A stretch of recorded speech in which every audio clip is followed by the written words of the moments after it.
pouring rain outside, and it looks like it finally stopped. Hey, Vasco, how's it going, man? Yeah, crazy rain. You know that tropical rain that's just like... So my kids are here, and we all just went outside. Well, three of us were naked. One likes to wear stuff. We were just running around out in the rain. That was lots of fun. It's nice when you can do that kind of stuff when you have your own private island and there's no one around. You can run around naked in the rain, and no one cares, which is nice. I'm just going to stall for a few minutes to let some other people show up. 3 people are here. Who's here anyway? Say hello. Vasco's here. I don't know what Vasco's actual name is, but I do remember a question he asked recently that I talked about last week, I think, actually. And you have to excuse if it's a little bit dark today. Hello, Alex. Yeah, you have to excuse if it's a little bit dark today because it's just dark, like super cloudy. It was just pouring rain. Hopefully the sun comes out a little more because my electricity is mighty low. It's been cloudy all week. There was one sunny day, but the rest has been very cloudy. So my electricity is low. I should probably put up another solar panel or 2 on the roof, but I haven't yet, just because it's not that important. You know, I have enough electricity. But anyway, it is kind of low, and it is kind of dark in here. Although it's not really that dark, just dark compared to what it is when the sun is blasting. Just ate a packet of coconut flakes with nothing else, just straight in the mouth. Now, were they coconut flakes that are sweetened or just straight up coconut flakes? Because, man, I love coconut. But I hate when you get it in the store and it's like sweetened and blah. Yeah. But here I just get coconuts from the tree, so obviously they're not sweetened. How is Dragon Tile Roof going? I haven't done anything on the roof in the last week, partly because it's been raining a lot, so I can't work on it in the rain. Partly because it's just like I've covered enough of the roof that there are so few drips remaining. I really don't think about it that much, but I do obviously still need to finish it.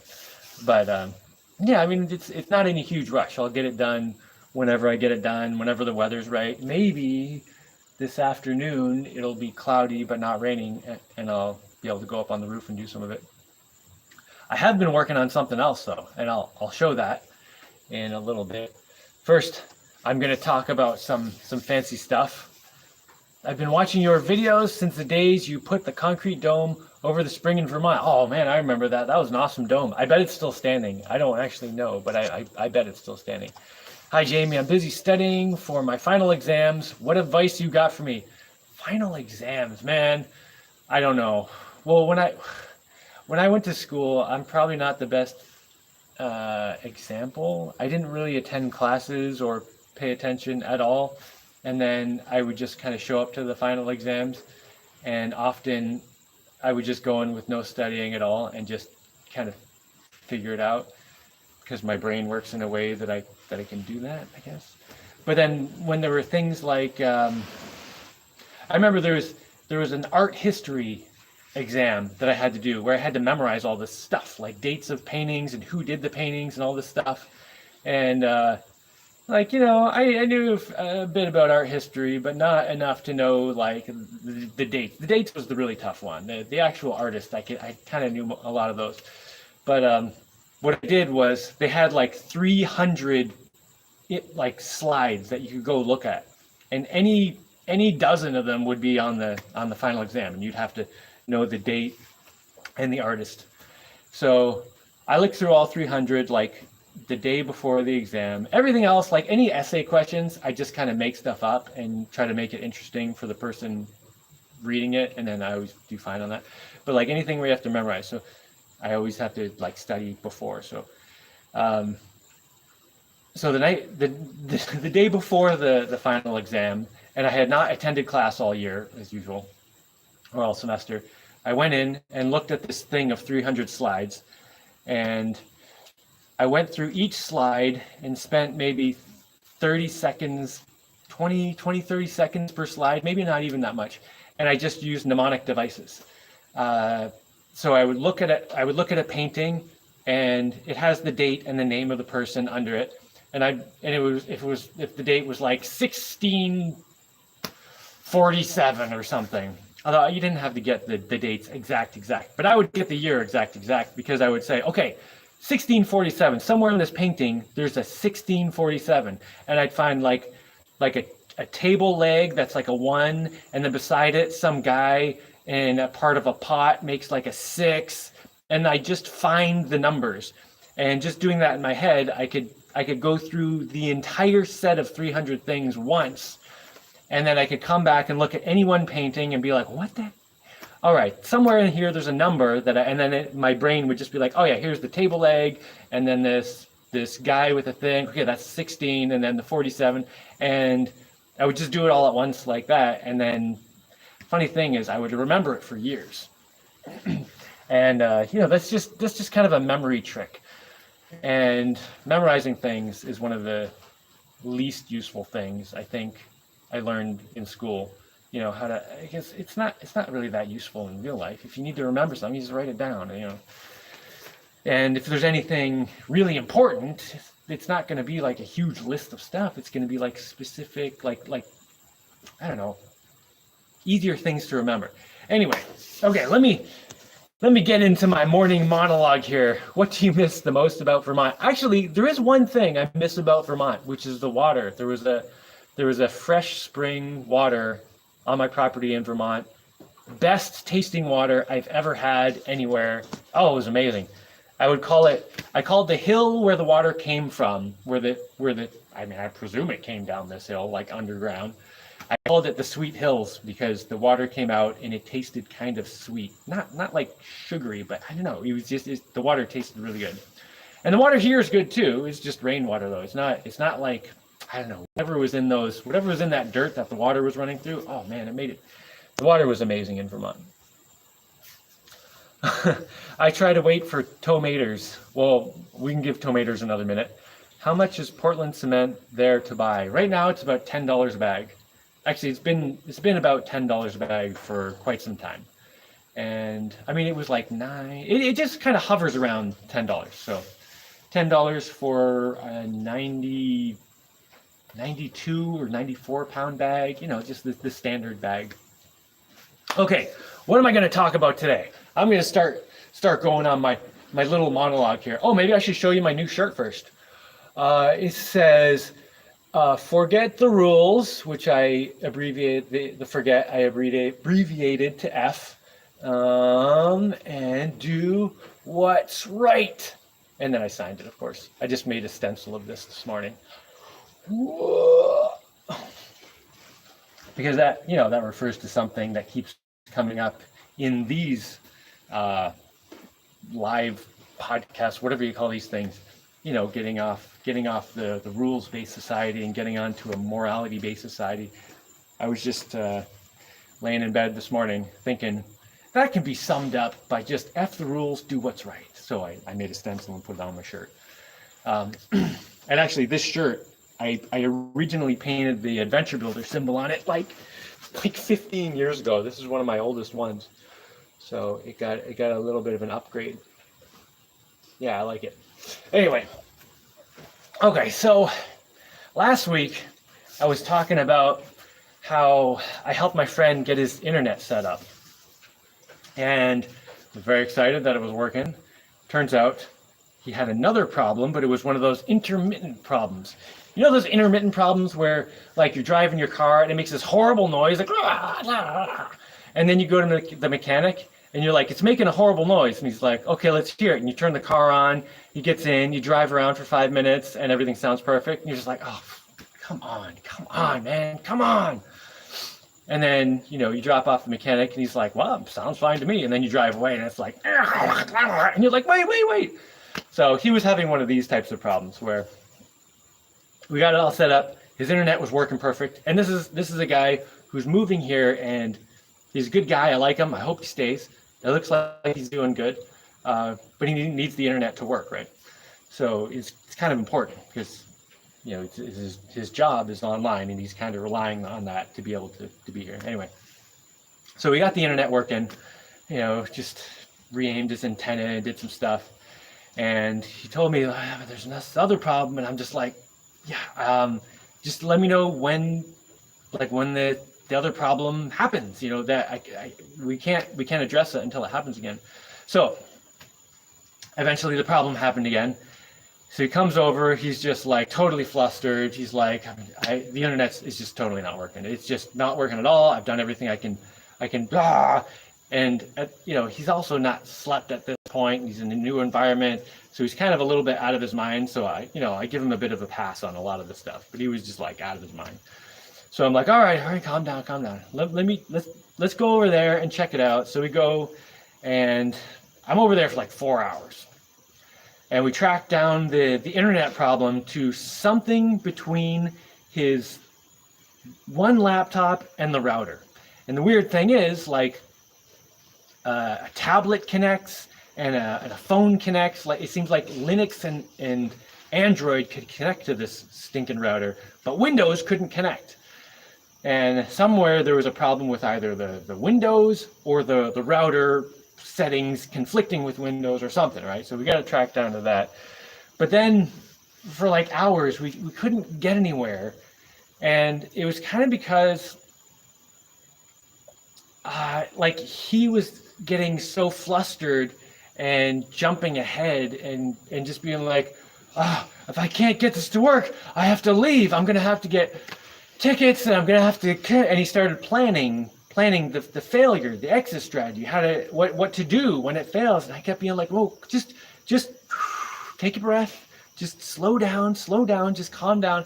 And I end up spending so much time trying to calm him down that I couldn't really focus on, figuring out a solution. And again, this guy had not slept much that week, and he was frustrated and couldn't sleep. So, whatever. I mean, he's a good guy. He was just having some difficulties. But this is a problem I run into a lot with dealing with other people. And people often ask me why I like to work alone so much. And that this situation kind of reminded me a lot of why I like to work alone. So first, let me round out this bit of the story and explain some of my problem-solving process. And then I'll get into why it conflicts with a lot of other people. So finally, we come over to my house, and my internet works, my router works, and it all connects to his. So finally, and we brought his router over here, and I plugged it into mine, and it had the exact same problem. Like, my tablet would connect to it, but my computer wouldn't. So the Windows wouldn't. So finally I said, okay, look, just take my router back to your house, plug it in, I'll figure out this. And at this point, I have this broken router. I don't know if I can fix it. However, having a lot of experience in my life, when something is basically working, but there's some little aspect of it that won't, usually it means there's just some tiny little problem. You have to weed through and find that little problem and fix it. So I'm like 90 something % sure I can get this thing to work. I just need to get into a problem solving mindset. So I'm like, here, take my router. It's working for you. Just go take care of that, and I'm gonna figure this out. So he's like, oh, okay, thanks, man. I hope you can get it. I'm like, yeah, don't worry about it. You're fine. And so he went home with that, got it set up. He's been fine. Everything's working great.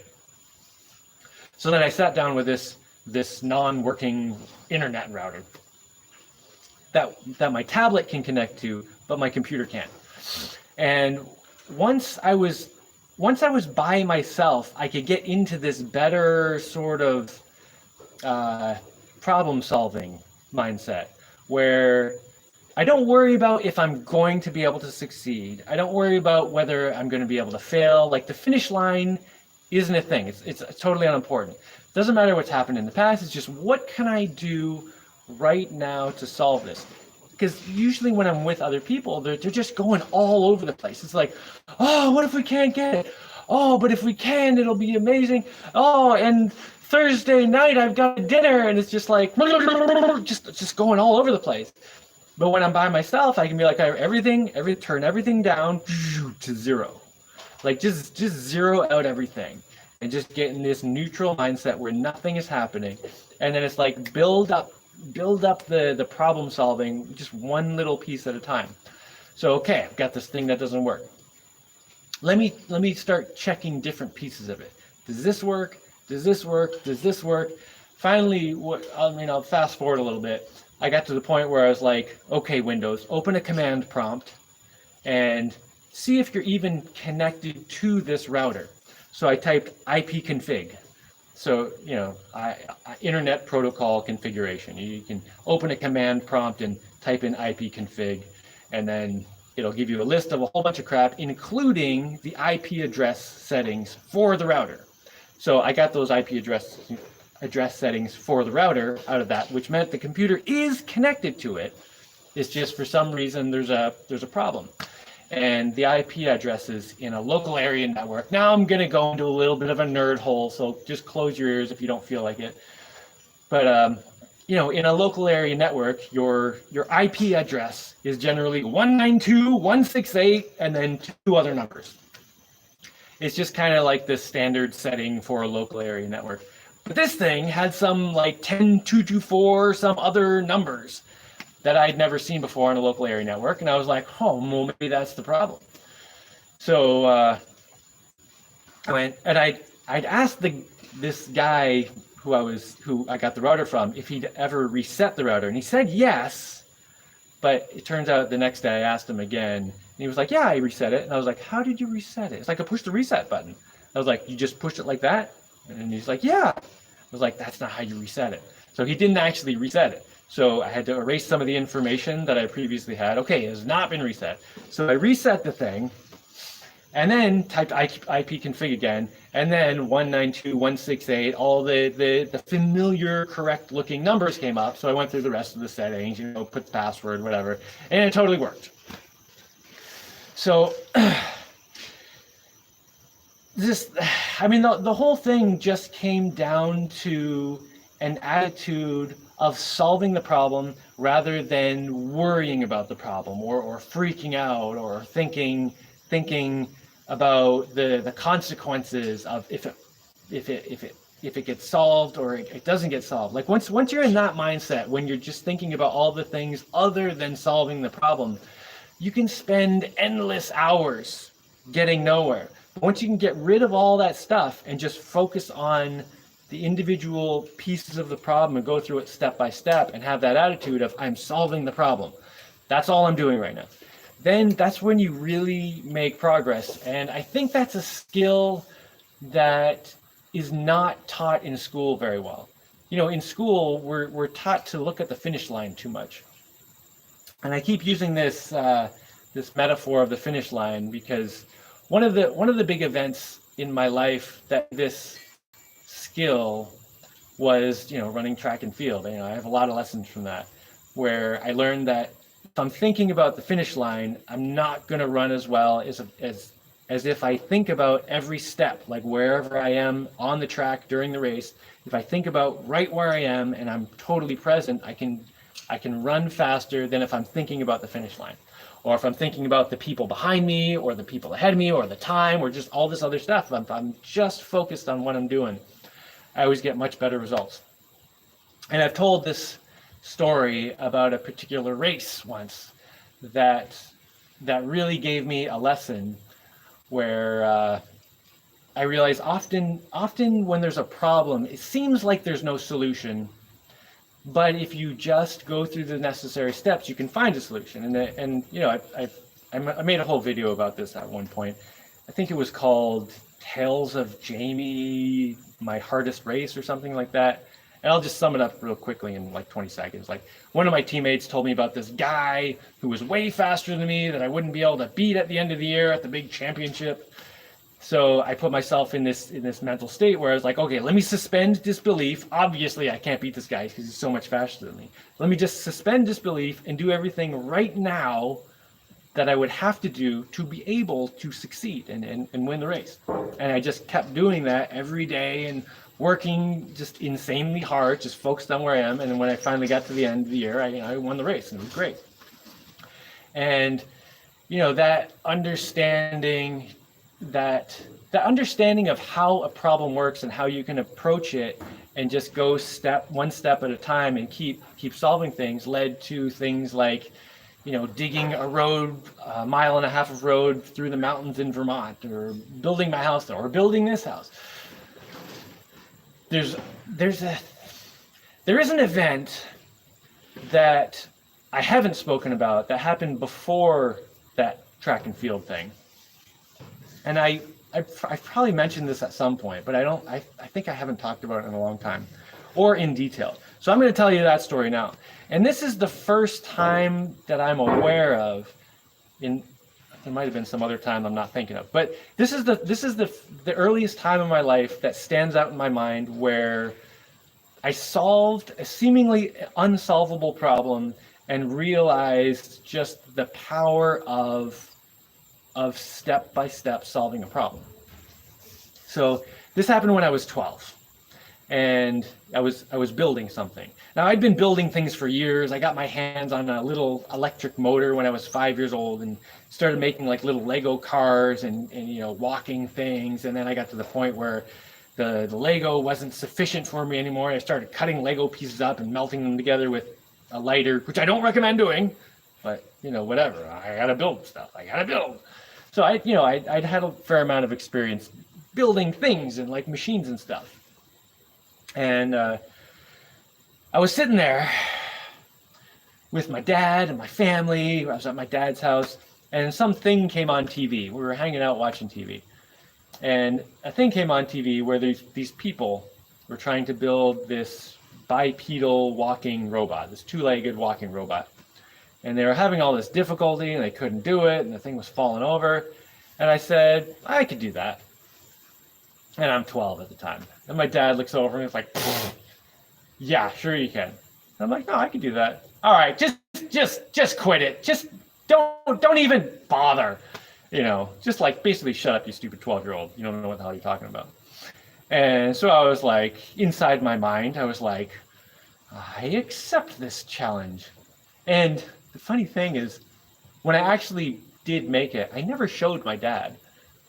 He never saw it. I don't even know if he's aware that I did actually make the thing. Because by the time I actually made it, I was like, no, this isn't for him or to prove anything to anyone else. This is for me.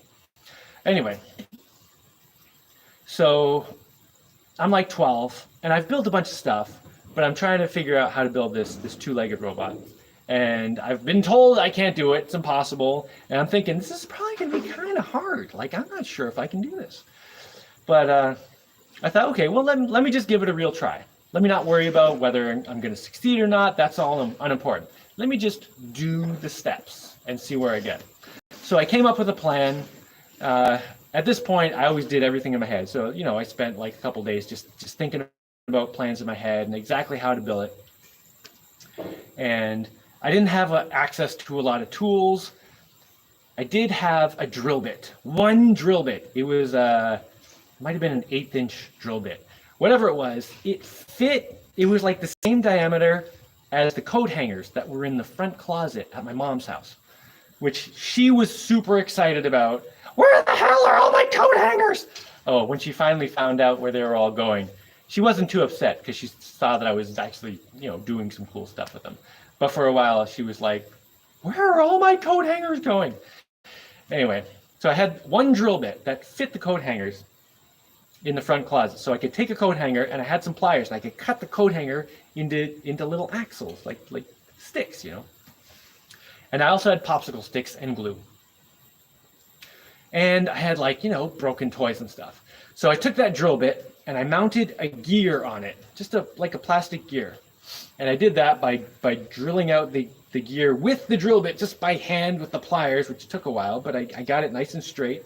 And then I stuffed some thread in the hole of the gear, and then got the drill bit jammed in there real tight.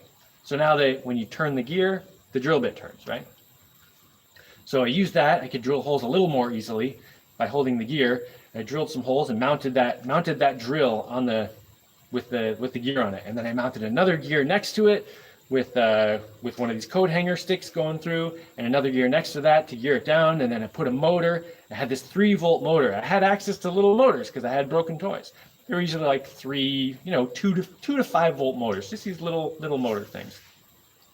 So I mounted a little motor on it, and I also had this 3 volt wall transformer, thing you plug into the wall and it comes out with 3 volts. And I don't remember what it was for, but I snipped off the end, took the wires and hooked it up to this motor, and it made the drill bit spin around. And I mounted this single bit drill that can never be changed on a piece of plywood, and glued it down. Probably screwed it down too. I only remember gluing it down. But anyway, so now I've got a piece of plywood with a drill bit sticking out. So then I put a few popsicle sticks laying down to kind of make a track, and I made this little table that fit into the popsicle sticks. And the popsicle sticks had like little skis that went into the track, and this table would go, and it had like a little part like this and a part at the back, and it would go right into the drill, straight in.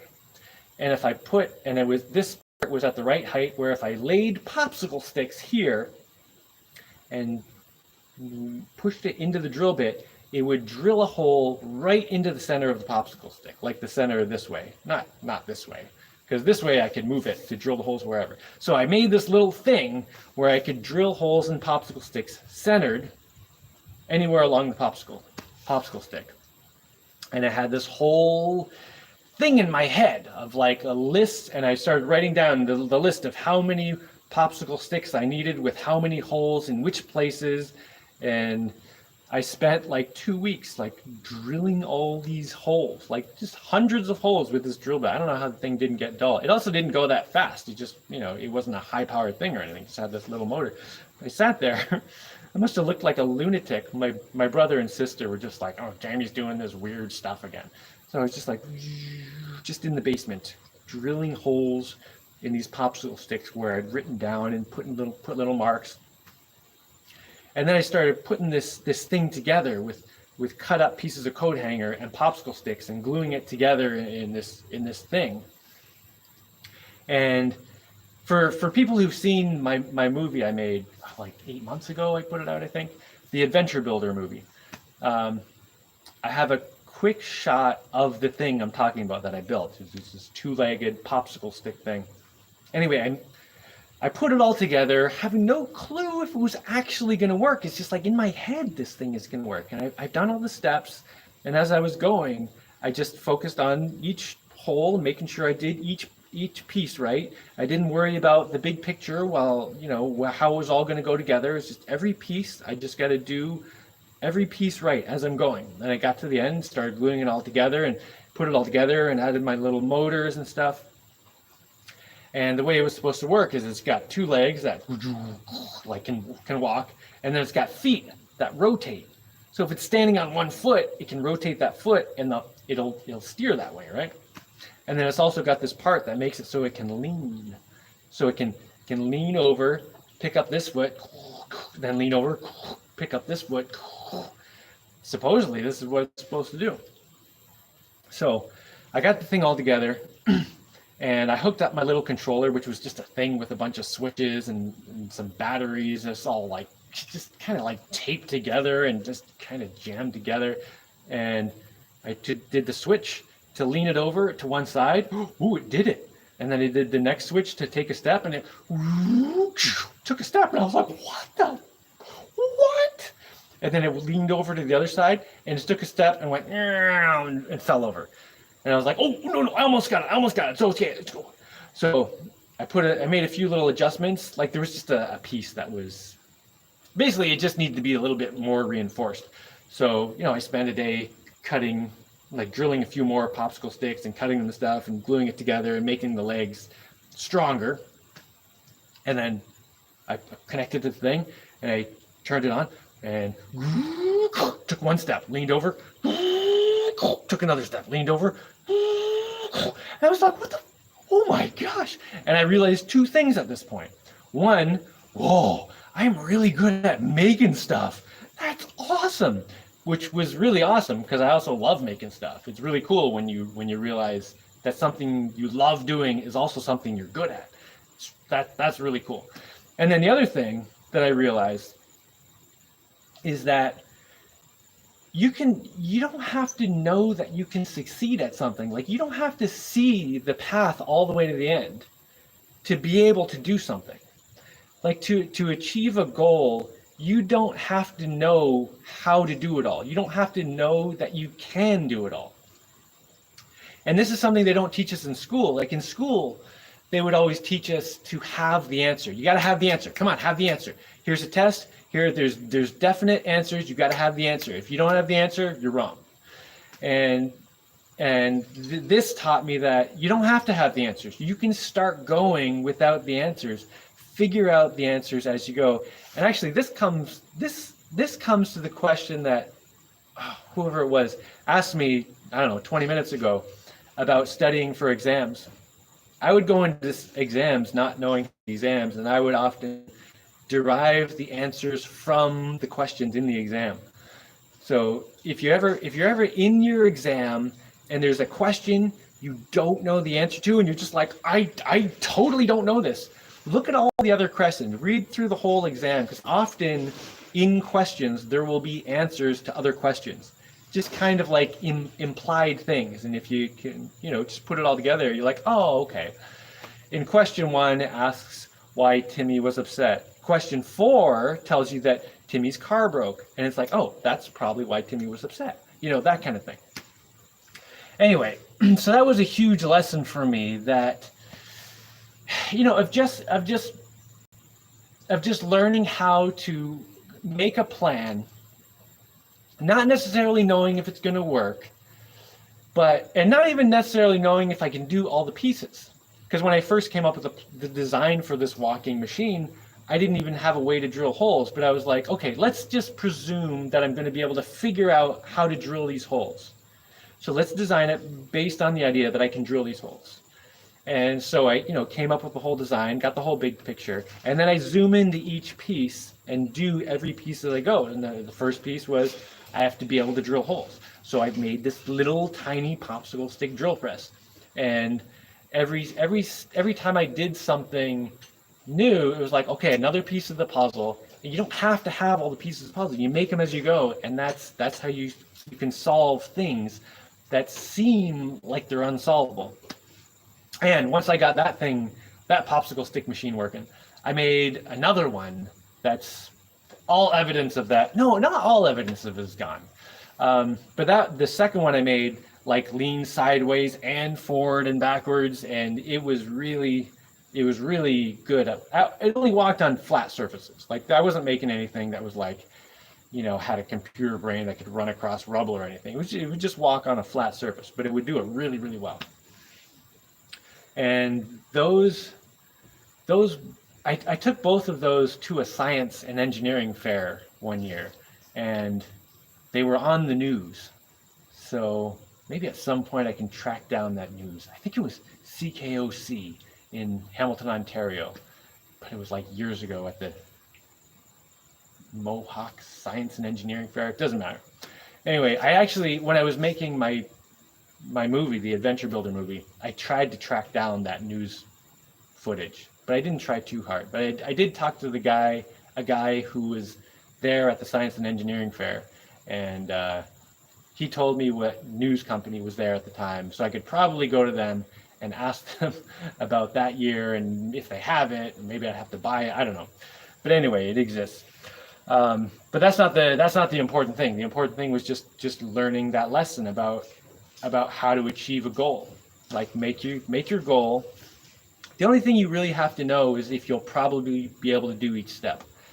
Be able to figure it out as you go along, and then just start going and do every step. So the internet works now. Everything's good. And yep, the end. There's probably other things I was going to talk about, but I'm at like 34 minutes now. Okay. Political graffiti. Oh, graffiti. Just like, yeah, he's talking about my shirt here. Okay, so yeah, my shirt again, in case anyone missed it. F the rules, do what's right. It's forget the rules, or whatever F word you want to include. And political graffiti says flouting the rules, flout the rules. You don't even have to, like, I don't even mean this to be like like crapping on the rules or anything. It's just like the rules are not the important thing. Doing what's right is the important thing. The rules may happen to line up with that, but what is more important is to do what's right rather than follow the rules. That's against the rules, yeah. Saw a video of your old place and people aren't treating it with respect. What's your thoughts? So I used to have this, when I first went off grid, it was in Vermont and I built this big dome. Well, I mean, it was big at the time. The dome I'm in right now is like probably six to 8 times the volume, maybe 6 times the volume of that one. But that one seemed big at the time, even though this one's 6 times the size, the volume. And there's a trampoline in the 3rd floor. It's a pretty cool place. And there's a spring and a spring house and all this stuff. And I sold it like 8 years ago, something like that, before coming here. And you know, people often ask me, do you know what's going on there? You know, what's like, people ask me about it. But once I sold the place, I sold it. Like I didn't just sell the physical thing. I like sold it. And then like I haven't had anything to do with that place ever since. I don't know. See, the thing is, if I kept some kind of emotional attachment to something I've sold to someone, I might get upset that they're not using it right and they're not doing the right thing. But if I'm selling it, no, they have ownership. Now it's theirs. You know, it was at one point my home and this beautiful thing that I loved, but once I sold it to them, now it's their thing. And they do whatever they want with it. And then I took the resources that, you know, the money that guy gave me for the place, and I have created something new. Now I love this place. And I'm never selling this place. I'm not leaving here. But yeah, I don't really have any opinions or strong attachment to my old home. And I probably don't even want to watch any of the videos about it, because like, I don't know, I guess it just doesn't serve any purpose to me at this point, because I don't want to like reattach myself emotionally to a place that I have no control over anymore. And you know, there's a chance maybe I would be like, well, I don't think I'd be upset. I think I'd just be like, well, I mean, it's not a thing to me anymore. You know, it's someone else's. To me, it's as it was when I was there, and that's it. Sam Waite says, Jaimie fut the wuck. What is FTW for the win? Oh yeah, right. DNS problem. Oh yeah, Sam. Yes, there was a dynamic. Well, okay, this is going back to the internet issue. If you ever have a connection and it says unidentified network, maybe the IP address is messed up. So open a command prompt, type in ipconfig, and if you get IP addresses that are not 192.168, that may be the issue, and you know, reset your router or go in and manually fix the IP addresses. And at this point, I'm turning into a nerd again, so I'm just gonna go. How is the food forest going? Oh man, the food forest. You can't ask me every week because it takes like years. But the food forest is going very well. I was looking at my cherry tree the other day, and it's getting like, I mean, it's starting to take off. You know, like when you plant a tree, at first, you know, it kind of grows a little bit, and then at some point, it just seems like it starts exponentially, yeah, just like that, like at first it's just like, and then suddenly it's like, hey, I think I'm in some good dirt, and I've got sun, and I've got rain, and I've got, oh, let's go for it. And it's like, yeah. So the Suriname cherry, the tropical cherry tree I have, it's starting to take off, which I'm very excited about. And then, you know, the jackfruit's been doing great. That one's been healthy, like really good looking ever since I put it in the ground. And I lost 2 trees that I planted and just didn't make it. One was the coffee tree, which I'm not upset about because I don't drink coffee anyway. I was actually thinking I'm going to have to start drinking coffee if I have my own coffee tree. But now I don't have to. And then, man, the other one is, what's it called? Custard apple has another name. Doesn't matter. It's a custard apple tree. I was really looking forward to that one, but it just, it wasn't looking that healthy when I planted it, and it just didn't make it. But everything else, there's like, I don't know, a dozen food trees up there. They all look pretty good, except for that one with kind of yellowish leaves. So maybe I need to look up what nutrition I need to give it. Maybe I need to give it some fertilizer or pee on it or something. No, I don't need to pee on it. I don't know. But it's looking good. Tales of Jaimie videos are a good watch. Oh, thanks, man. Wanting to understand how things work is what it's all about, and that's not what they want you to think about. They want you to do as you're told. Yeah, exactly. This is why I did not enjoy school at all, because I mean, the way I thought about school, it was basically every class was obedience with a side of math, obedience with a side of English, obedience with a side of music. You know, it's every class. The main thing was obedience. Do what you're told. The bell rings, jump. Now the bell stops, you jump again. Now this happens, you just gotta follow the orders. Do what you're told. You know. Yeah. I mean, people. Like there's this idea that the world is going to get better if people are controlled correctly. But I don't think that makes the world better. I think that always makes the world worse. Because if people have this idea that if you control people, you'll get the bad people to stop doing bad stuff. The bad people are going to do bad stuff. They're going to be the hardest ones to control.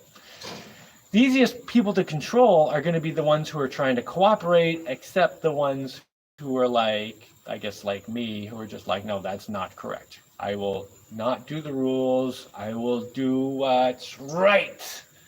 And so I always try to teach my kids to do what's right. Hey kids, do what's right, not what you're told.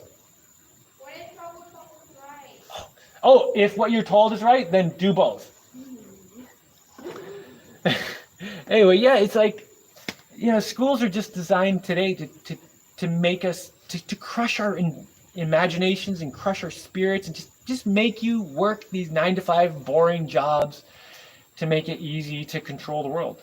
And it's not going well, man. Like, I understand where they're coming from, where they're trying to do this. It's like, ooh, we can get this cool economy going and we can make all this stuff happen if we just control the people. But like, if you look at the amount of pollution and like the anger people have and just all the misery in the world, like people should be much happier today than they are.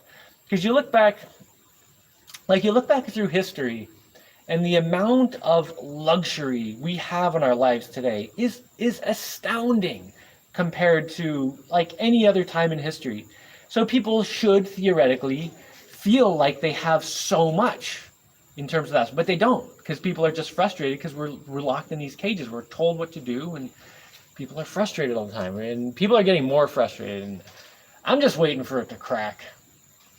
I couldn't believe that people got locked in their homes for a year and a half, and there were basically like no riots, no wars came from it. People just sat in their houses and were like, all right, fine. And like it was just like the crushing of people's spirit.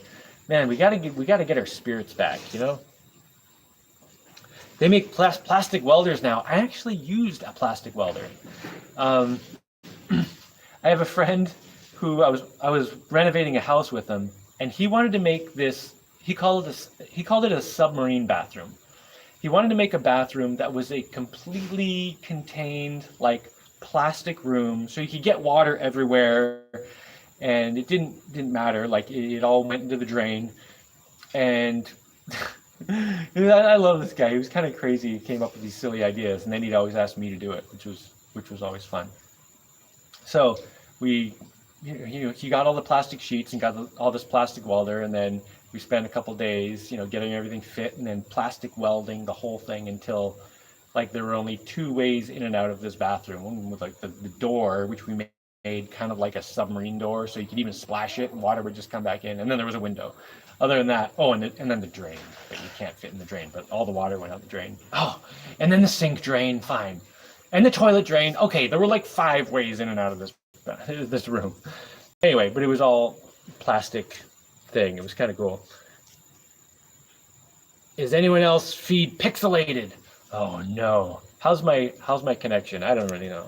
It has been pouring all morning, so like pouring rain, I mean.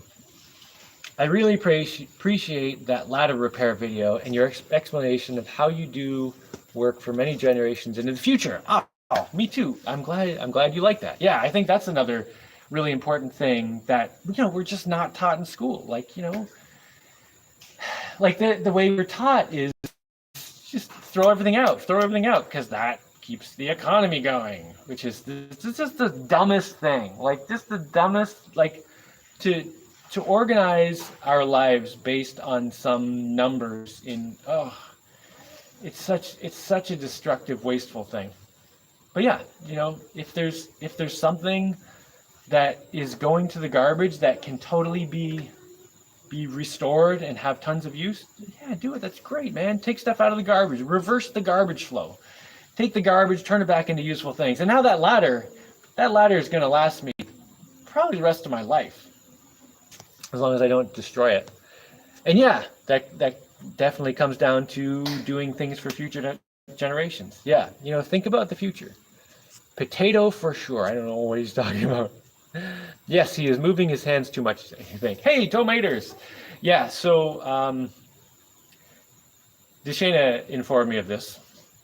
If you stay really still, the video is good. But then if you move around a lot, it gets real pixely because, the video can't keep up with sending every chunk of movement through. Because right now, if I'm not moving much, like that section over there, it can just keep sending the same picture in the video and just say, okay, same thing, same thing, same thing.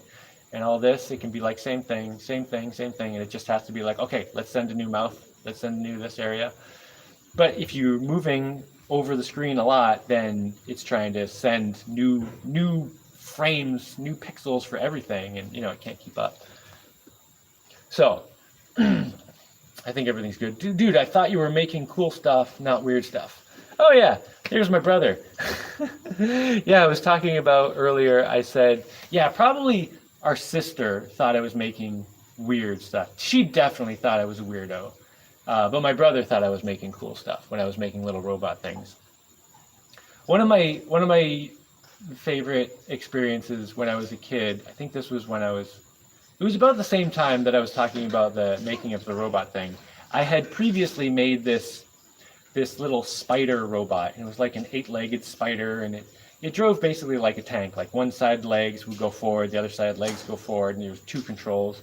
So you could drive both forward, it would go forward. You switch like this, and it would turn, like walk in circles and stuff. And I walked it into my sister's room, and this thing was really creepy looking. It had like long, spindly legs. I believe there's a quick shot of it in the Adventure Builder movie because I put a whole bunch of little robots that I made in that. I think it was in there. But anyway, I walked that into my sister's room, and she screamed and yelling, "What are you doing? Get that disgusting thing out of here! Oh my god!" Oh, that was the best. That was like the best use of a robot ever. Let's see. Let's see, maybe able to increase his bitrate for the stream, and it would fix the maybe limited by his internet speed or hardware. Yeah, I don't know. I think the internet's fast enough here, but I think it probably did get slowed down by all the rain this morning. I mean, I have to presume that all the moisture in the air, a lot falling stuff would knock out a few bits flying to the tower. Question: are you worried that your fixed ladder will going to kill you? Well, you mean is going to kill me? No, I'm not worried that my fixed ladder is going to kill me. In something like that, like when you're standing on a ladder, I don't know if people have been on ladders here, but when you're standing on a ladder, if you shake it, you can tell how much force it has trying to pull itself back into the correct shape. So I mean, at the end of that video, I got up on it and shook it a little, and you can tell like how strong it is. Like if it starts going one way and not coming back or something, that means it's bending. But like I shook it pretty good, and it stayed. And anytime I get on a ladder or anything like that, I always kind of like get on and just give it a little shake just to get some feedback. And when you do that, you kind of get a pretty good idea of what's going to break and what's not going to break and how much weight it can hold. It's really cool, like how sensitive our feeling and processing power is as humans. Like you can get a lot of information out of your environment just by opening your mind and paying attention. So whether it's a brand new ladder or one that's been repaired, I'm always aware that it could break, and I give it a little shake test and anything like that. Ladder needs some work. It's good, man. Don't worry. You guys don't have to worry about this. I'm the one here. I'm the one climbing on the ladder. I'm the one who has to check if it's going to fall or anything. So don't worry about it. Construction is called fast track construction. We're to start building parts of a thing whose design is complete before the entire project design is complete. Okay. They do sell steel stud tracks there. Oh, do they sell steel stud tracks there at the hardware stores? Steel stud tracks. What are steel stud tracks? Is that like the steel studs for walls? They do sell those. Not sure if that's what he's talking about. I always felt super stressed on tests. I thought I can always figure out these answers out if I didn't have time constraints. Oh, that's a really annoying thing about school too. Like the time constraints. You're putting these tests, and often you basically have enough time to do the test if you know all the stuff, but they don't give you enough time to figure anything out, which is stupid, because you learn so much more if you figure things out as you're going. Now, luckily for me, I was always really fast at figuring things out. So, and I think a lot of it came from the fact that I would not study for the tests no matter what. So I just kind of got good at figuring them out quickly.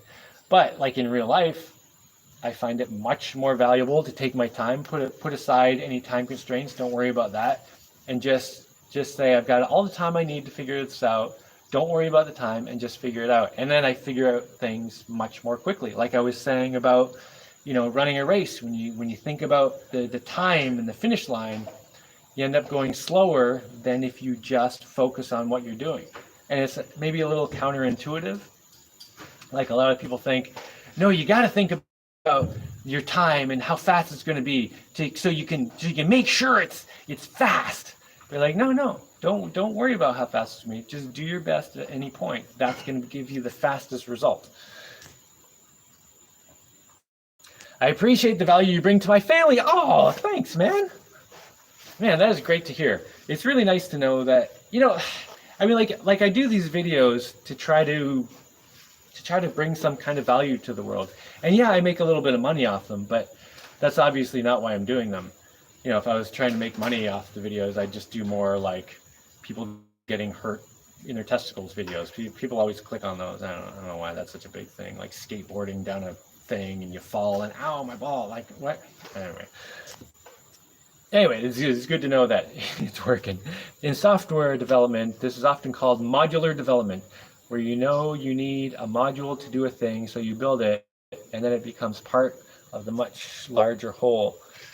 Yeah. I think it's good to learn by merit, by proving your competency in a subject, by demonstrating a project that incorporates concepts that are being taught. Yeah. So if I do school with my kids, and the way we do school here is Deshana is much more kind of traditional, kind of like normal school curriculum, and I do much more let's make something, or let's do a project, let's go dig, let's get involved in some kind of project and make something happen. And often, like the digging, for example, that's going to take months before we actually have something to show. But going through that process of seeing something slowly being chipped away, and then eventually it's like, oh, we've got this amazing thing. I think that's really good lessons. Is your, let's say, anti-congregate city capitalist attitude generation? Because I still have a problem if anybody and anyone wants to adapt your lifestyle. I would need more information. Okay. Is my weirdness, let's call it my what do you call it?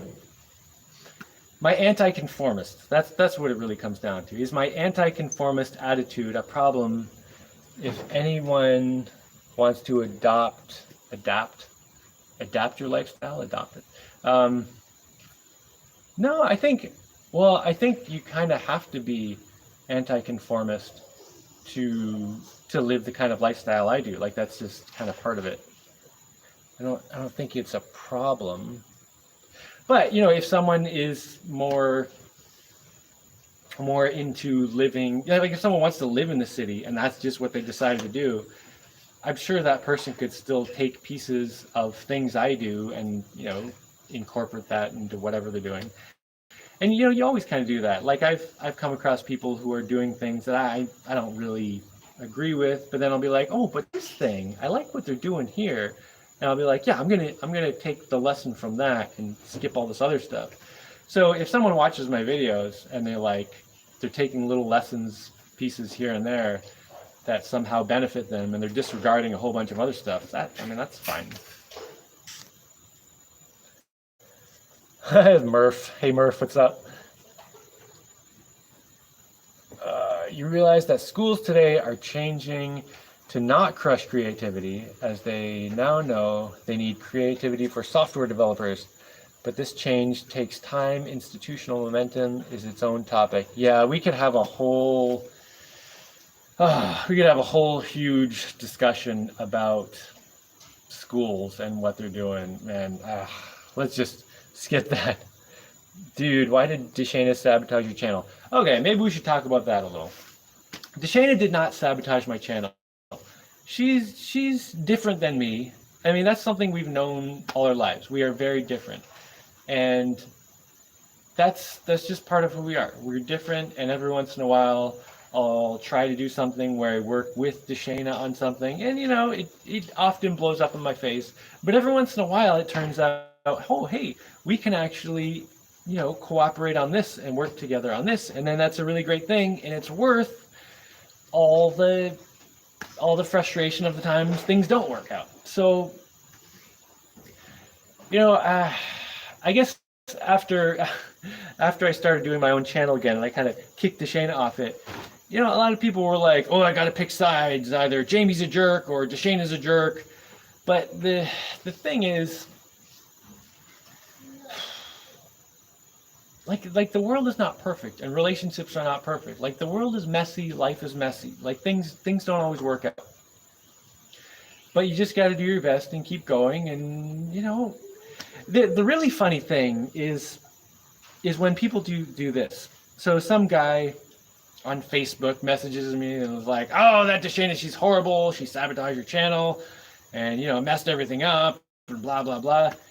And I'm like, I'm telling him, well, it's not, whatever. It's, she didn't do it the way I wanted, fine. And I don't know what the explanation or whatever. This doesn't matter. It's not important. Like, I don't have to hate her. There's no reason to get upset with her. And he's like, yeah, but blah, blah, blah. And then I'm like, well, how are things with your wife? And then he's like, oh, everything's great. And within like 2 minutes of talking about his relationship with his wife, he starts telling me things. Oh, well, the other day she did this. It was so annoying. Oh my gosh. And it's like, and then last week she did this thing. Can you believe it? What is wrong with her? And that's just how relationships are a lot of times. And so like, don't come at me and say, your situation with Deshaina is so terrible, unless you've got like the perfect situation with your wife. If you don't have it totally 100% worked out there, you gotta relax a little bit and say, okay, things don't always work out perfectly, whatever, it's not a big deal. Although if you do have a perfect situation with your wife, there's no reason to waste time worrying about anyone else's. That's amazing. All right.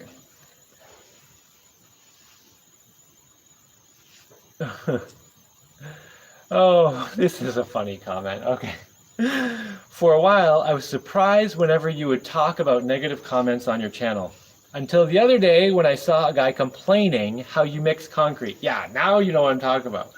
See, if you I generally get overwhelmingly positive comments on my channel, which is great. But then it's like the dumb ones are just so, you're mixing the concrete wrong. It's like, okay, but my building is standing. Yeah, but you're doing it wrong. It's like, okay, but everything keeps working out. So what's the problem? You're just doing it wrong, and I just want to talk about that, and I hate you, and just for no reason, Like yeah. I really like dealing with comments here. Like I would much rather do this than read the comments. Just because here, you can address everything, and if someone, the overwhelming majority of things people say here are positive, and then if someone makes a stupid comment, I can just make an offhand remark and disregard it and then move on, But when it's like in the comments, it's just like other people start piling up, and it's just ugh. Let's see.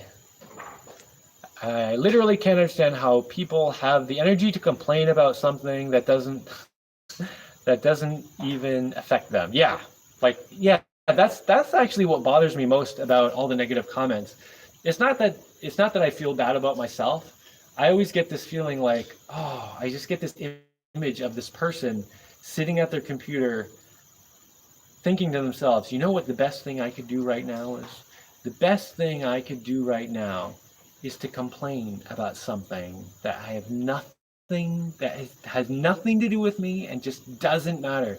And it makes me sad. I'm sad that there are so many people who are in that situation where they're like, the best, like I actually feel like it's worth my time to go on the internet and just complain. Like I have nothing better to do with my life, and it makes me sad that those people have nothing better to do. Do they sell steel stud tracks? Okay, you gotta tell me what a steel stud track is. I don't know what that is. What is a steel stud track? Have you used your lathe yet?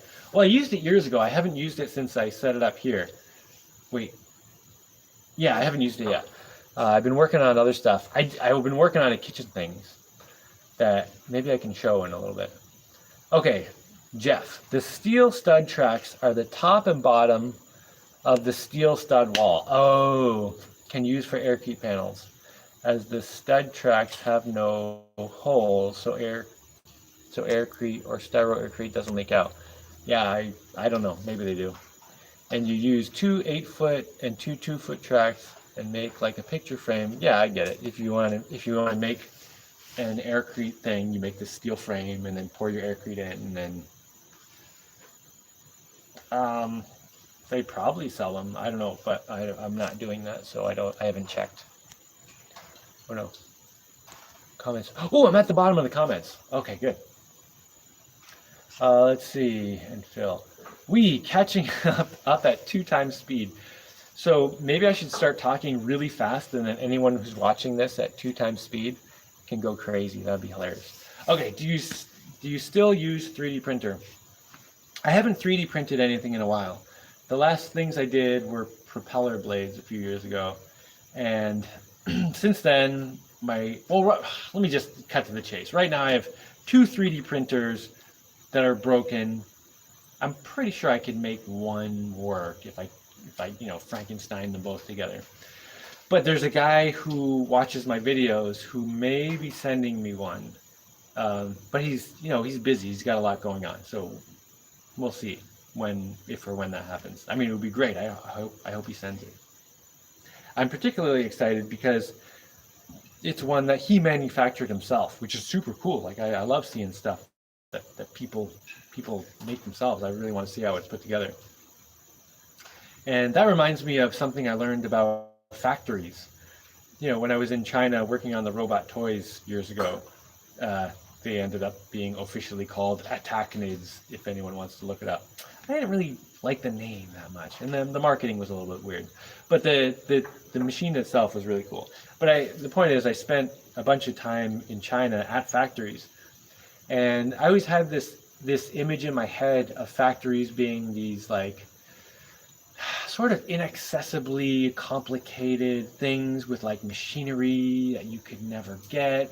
And there was a bit of that. There were like injection molding machines and other stuff like that. But most of the factory that I dealt with, and I went to a few different factories, where there was one factory where my robots were actually being assembled, made and assembled. So I spent a lot of time there, and most of the factory was just like long tables of people sitting along the tables, and one person would put the screws in, it'd go to the next person, they'd put a zip tie on, the next person would solder something, and it was just like people like just with normal tools, like the guy with the screwdriver. Well, I mean, they had a zoop, zoop, zoop, zoop, so they could do everything fast, but it was just really simple stuff. And I was like, hey man, I mean, I could do that. Anyone could do all that stuff. It's just the only reason everything is made in China, of course, is because the exchange rate and the labor's cheap. But basically, it was all just people doing normal stuff. Let's see. While you are talking, I am buying strut trolleys that I will use to move heavy things in my shop. It's a pretty cool system. What are strut trolleys? That makes me think of, I have no idea if this is what it is, but this is what it makes me think of, is like, I-beams with the pulleys that go around the I-beam. I really like those. Is it anything like that? Or is it, yeah, I don't know.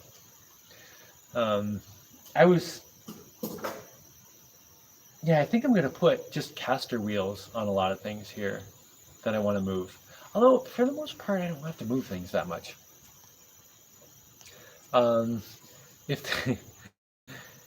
Okay, Jeff is asking about the aircrete stuff. If they do, would love to build a guest house for visitors. That's not a complete sentence. Are you saying I should use them? I should build an aircrete guest house, or you want to come build an aircrete guest house? I do have a problem. I'll read that comment in a second. I do have a problem with making aircrete panels that are flat. I don't want to make flat stuff, because when anything is flat, you need so much more material than if you make something curved. I saw a post recently. I don't spend a lot of time online, but I do spend a little bit now that I have the internet here. I'll turn it on for like 20 minutes a day or something and just check my email and nose around a little. But I saw, I think this was somewhere in England or Scotland. There were brick walls, like kind of, there's like the road and a sidewalk and a bit of grass, then a brick wall, and then like a grass field that keeps cows in or something, or I don't know. But anyway, this is a standard brick wall. However, these brick walls were not straight. They were like this. I think they called them crinkle crackle walls or something. So the wall, just wove back and forth, and like this. And the caption under it said, it's much more efficient to have a curvy wall, a crinkle crackle wall, than a straight wall, because if you make a straight wall, you have to make it at least twice as thick, or else it can get knocked over. But the curvy wall is like having an arch and then another arch, and it increases the strength so much that you can have like a pretty tall brick wall that's just one layer of bricks thick without knocking it over, right?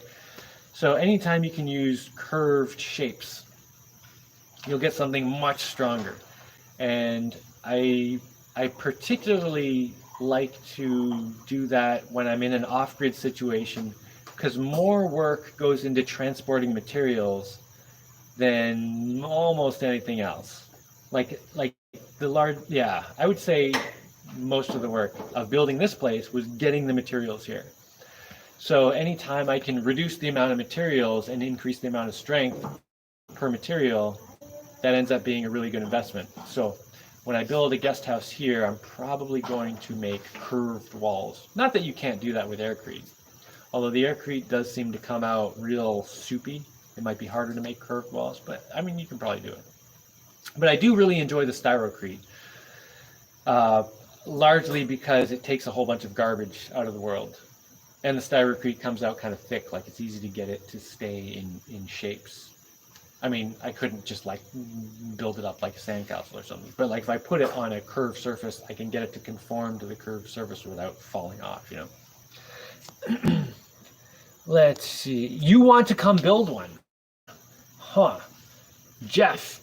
Well, if you really want to come and build a guest house here, send me an email. I'm hoping my email is down here in the description. If it's not, it's theadventurebuildermovie@gmail.com. But yeah, send me an email if you actually want to come and do something. We can talk about it. Um,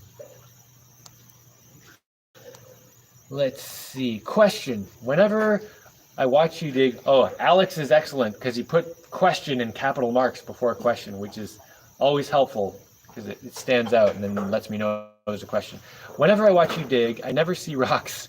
Does your dirt have a lot of rocks? Do you have enough rock to build anything out of it? The dirt here is like, it is like pure clay. It's kind of crazy. I shouldn't say pure clay because the other day I was digging and I kind of hit this chunk of rocks. But for the most part, like I dig and it's just like really nice clay, like no rocks at all. And then every once in a while I'll get a rock. You know, when I dug out the ground for my house here, I had maybe 2 buckets of rocks out of, I mean, it was months of digging.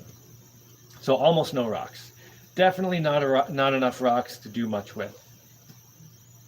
It would be cool. When I was in Vermont, I used rocks to like build the foundation of my house because there were a lot of rocks around here. But yeah, here there's almost no rocks.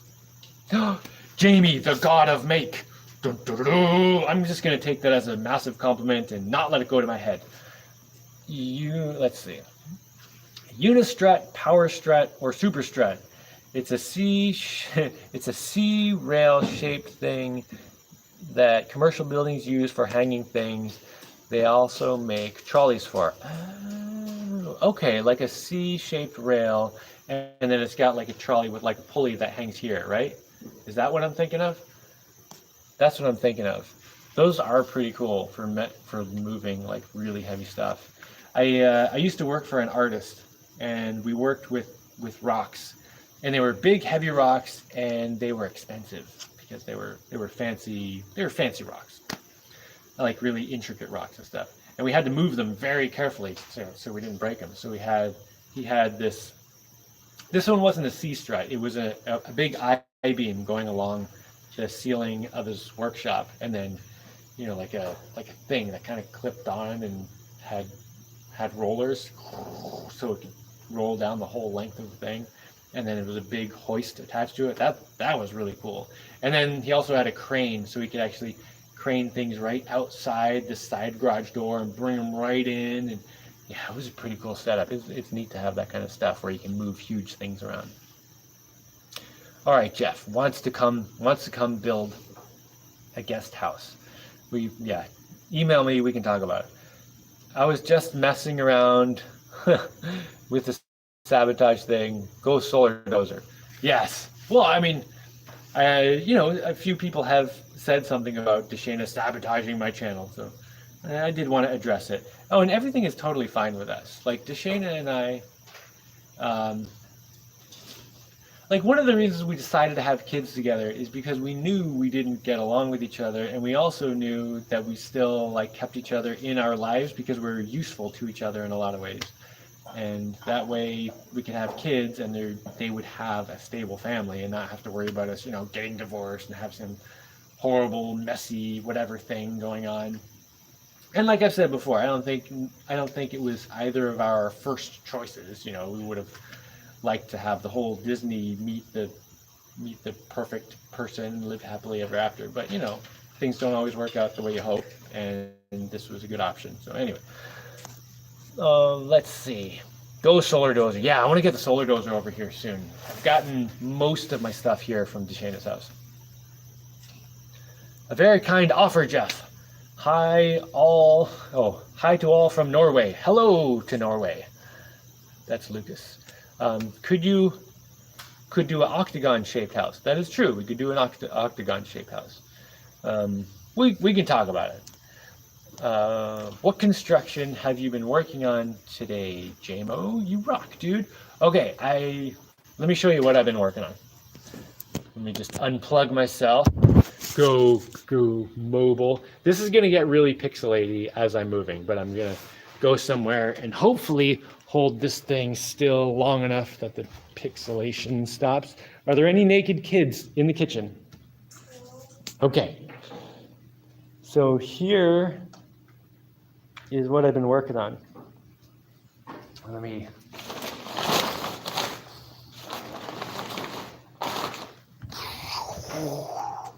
Let's see if I can, yeah.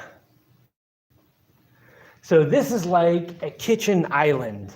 And I don't know, that's got to be like 5 feet up-ish. And, you know, this is all little shelves. And this countertop here, I'm hoping this is still enough that you can actually see it. This countertop here will have tiles on it, as well as that one up there. And hopefully this is not coming out too pixely. I'll try to hold this really still for a minute so I can get a shot.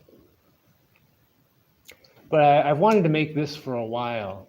And all those little shelves under is where I can put food and, you know, dishes and whatever. And I left the holes going right through so cockroaches wouldn't have super good spots to hide. Because, you know, whenever you have shelves, the cockroaches will go into the back and kind of hide back there. But this way, it goes all the way through. So light comes through. It isn't the best hiding spot for cockroaches. Not that cockroaches are a huge issue here or anything, but still, you know, I just like to discourage such things. Okay, somebody tell me if that showed up okay. Hopefully I held the thing still long enough that it... Let's see. What construction have I been working on? Okay, that's what I've been doing. Question, thoughts on firing the clay as a building material? I have tested making some bricks, and they actually came out pretty good. The clay did have some inconsistencies in it, so there were some crackings in certain spots. However, like where I'm digging now, it's deep enough that it's basically pure clay with not much else in there, so I could probably make some pretty good bricks. Although I could, whoa, oh, good breakfast. I could also just mix the clay with some sand, and I think that will make it crack less. But anyway, I have made some bricks a few years ago and fired them, and they came out pretty good. I smashed them all to pieces to test them, and there were some weaker ones that broke more easily, but then a few were really, really strong, and I had to smash them really hard to break them. And the pieces of them are still on Shane's Island, so and they're strong. So yeah, at some point, I don't know. There's just like a million things I want to do and I would love to do. I need a dozen more Jaimies so we can do all this cool stuff. But yeah. Oh, and I have fired a bunch of other stuff. Like the kids have made clay stuff, and we'll put it in the fire, and it comes out pretty good. Hey, do you guys have any clay stuff that's been fired? I have some in his bucket. Yeah, can you bring one over here? Are you wearing any clothes? My kids are like still naked from when we went out in the shower or out in the rain earlier. Let's see. Turn your hand 90 degrees and the trolley hangs off both of the C-tips. Oh, so what was it called? I'm just gonna call it the C thing trolley. So you got a channel like this, and it's got little ledges here, and you got a thing that like has a wheel there and a wheel there and hangs down. You can move it. I got what you're saying. Yeah. So it's basically like a reversed I-beam trolley. How's the bridge going? Hey, Bells. Do you want to bring me a piece of your fired clay stuff? Or a few little things? Yeah. Like actual fired ones. Yeah. But don't get in my camera if you're not wearing any clothes, or put some clothes on. Naked kids. How's the bridge going? Well, like I said earlier, it's been raining a lot. So, you know, it's not that I can't dig in the rain, it's just very unpleasant. Just mud. Oh. So I haven't been digging that much, but I'm getting pretty close to the point where I'm going to have to make the bridge. And I guess I'm still at the point where I'm increasing the number of options that I am looking at. I'm just looking at everything. But pretty soon I'm going to have to get to the point where I'm like, all right, I got to pick something to make this bridge. Although I've also been thinking I might just make a temporary bridge so I can keep digging and, you know, get all that done. And last week we were talking about So this one got fired? Yeah. Cool. When did you do that? So this is a little clay heart that we fired in the fire. And what does it say on the back? Does it say I love you? It says I love you. And it's a little bit scribbly, but it does say I love you well enough that I can read, oh, you love me, thanks so much. Oh, and it's actually got a hole through it. It's a bead. Yeah, it's a bead. When did you put this in the fire? I don't think I got fired. Yeah, this did not get fired. But we can fire that, it's all dry. Do you have something that was actually fired? It's not going to look any different. It'll look basically exactly the same. But yeah, every once in a while we make little clay stuff. I mean, the kids have little clay stuff. Oh yeah, so the bridge. So last week we were talking about making a masonry bridge. Someone else brought that up, and I've been thinking about that more and more. And that's kind of starting to weasel its way up to the top of the winners thing. So yeah, I've been thinking more and more about making a styrocrete bridge. And if the entire bridge was submerged, it would float then. But you know, whatever. It would stay where it's supposed to be.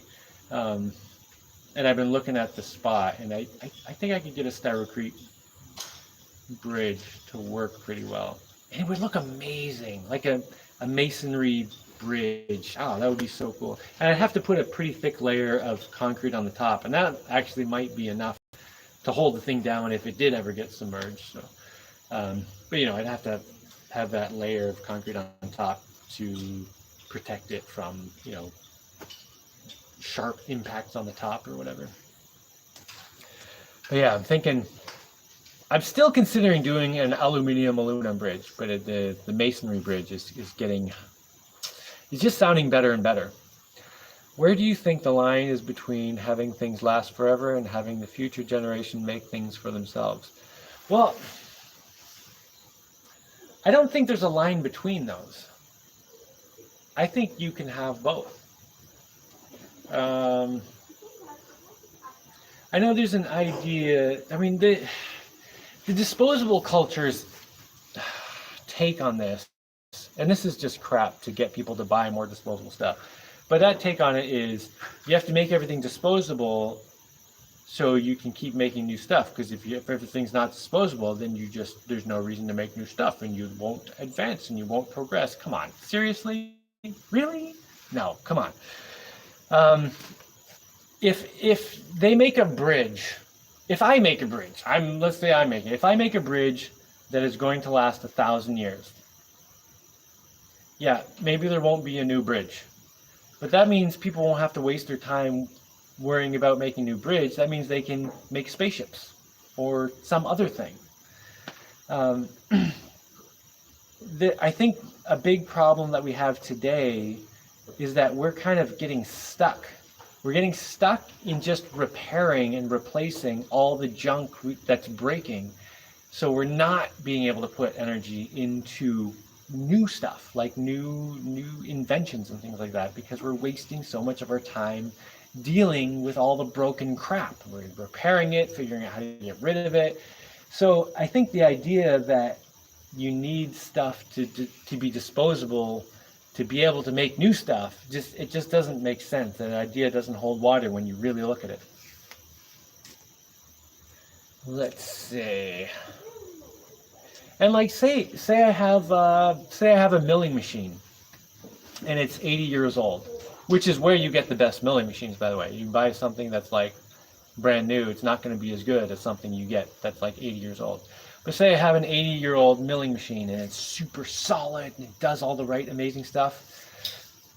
I can attach parts to it to make it computer controlled. Like you can augment that stuff. It's not like you have something old and now you're just stuck in the dark ages. Not that I would want to put computer control on a milling machine. I kind of like doing it myself. Although that might change at some point when I do a lot more stuff. Homemade cinder blocks. Well, I don't know if I'd want to make homemade cinder blocks because they're basically made out of cement, right? Like I would make clay blocks, but if I'm gonna make stuff with cement, I would rather just make it in place. Kind of like, when I built my house here, each one of these, let's see, what am I pointing at here? Yeah, each one of these squares was put there with a mold, and those could have all been made individually, not connected, and then have been mortared in. However, since I'm making them on site, I might as well just make them like right where they go, and then they're like, glued in as they're made. Wine storage. Why do I need wine storage? I don't have any wine. Have you ever made a wood gasifier? Well, I mean, not kind of on purpose, but kind of like anytime you make a fire, you end up with wood gas, and that burns. And anyway, but like a wood gasifier to run like a combustion engine or something. No, I haven't done that.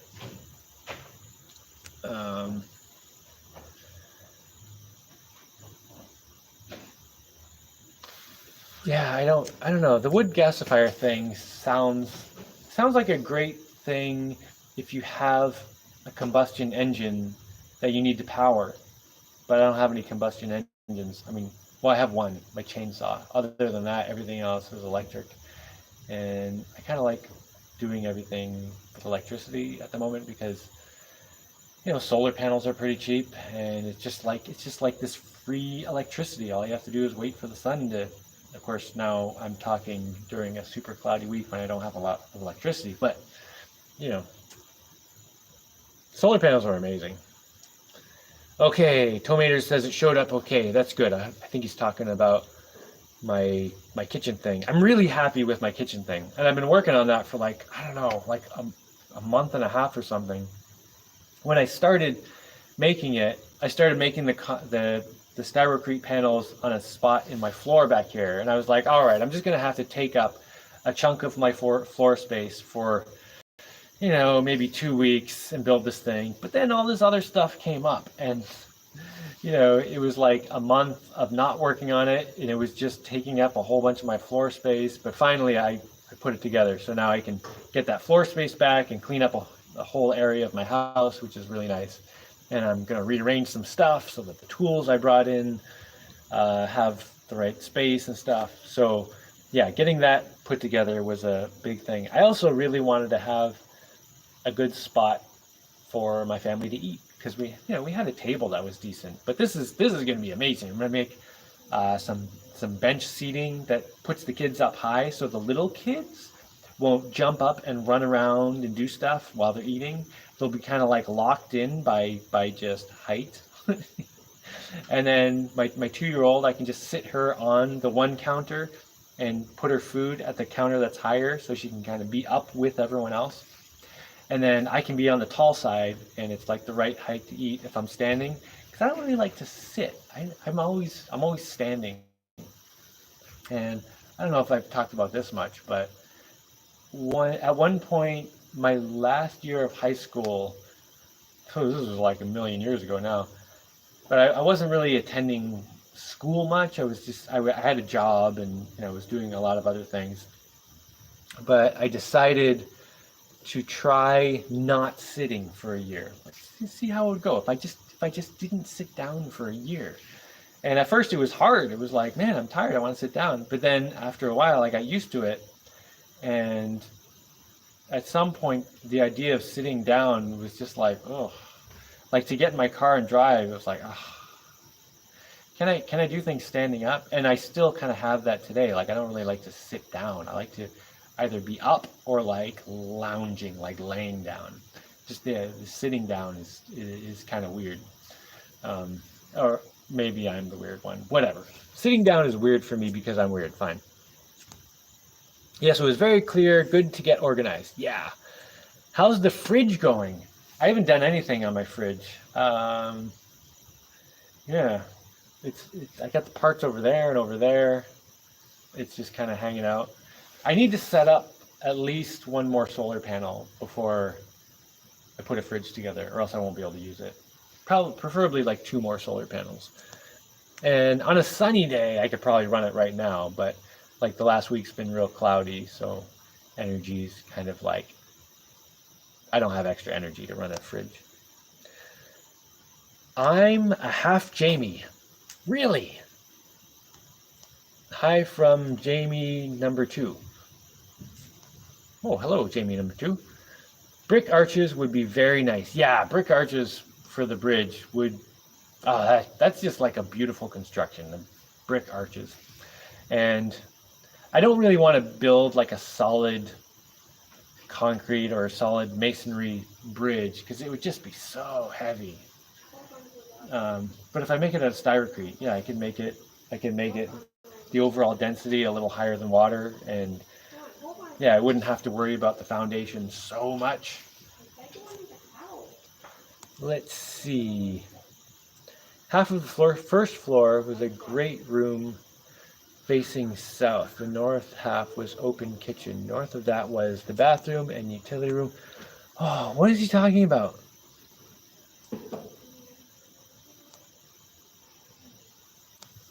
I must have missed something in this conversation. Oh, he's talking about he designed an octagon log house. I think those messages must have came out of order. Half of the first floor was a great room facing south, hopefully with lots of windows. The north half was open kitchen. North of that was the bathroom and utility room. A spiral staircase accessed the sleeping loft above the north half. Oh, that sounds like an amazing place. A log house. It must have been in a cold place, I'm guessing, if it was a log house, because a log house here would like disintegrate in like 2 years.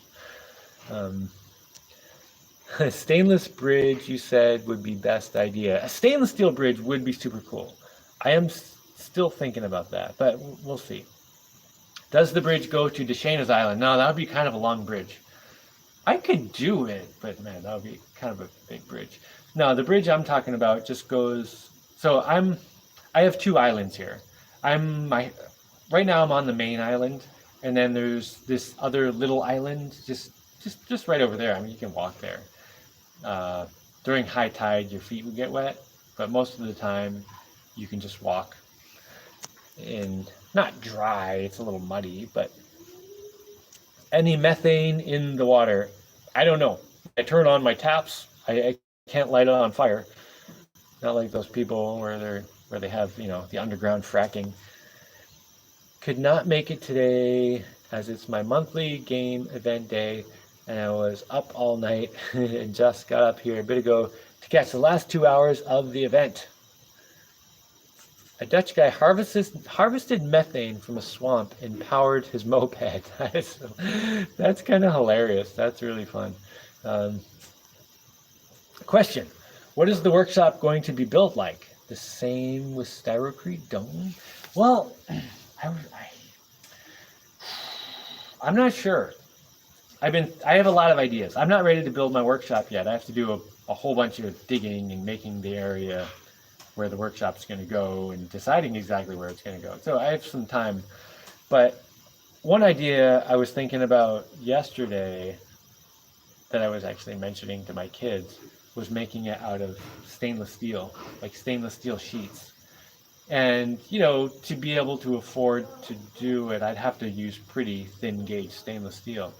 So it would definitely have to be a dome shape to have enough strength with that thin metal. And I think I could make something pretty cool. Of course, then I'd have to paint it with something really kind of reflecty or whatever, so it doesn't heat up like crazy. But that's just one idea. Another idea would be, to use styrocrete again. I could just make a workshop that's basically, let me see if I can get a shot of my ceiling. Oh, it's telling you to rotate my device. Calm down. This thing is freaking out. I have a sheet of plastic right over my head just in case it ever drips here, because all my electronic stuff is here. But, the ceiling up there is like a styrocrete dome that is 40 feet across and like 15 feet tall. Just that would make a really cool workshop. I don't need several story tall workshop. So I was thinking about maybe just making that, and it would be so much easier to make that just on the ground, not up so high. Oh my God, it would be so easy. No, I shouldn't say so easy, but so much easier than it was to make it here.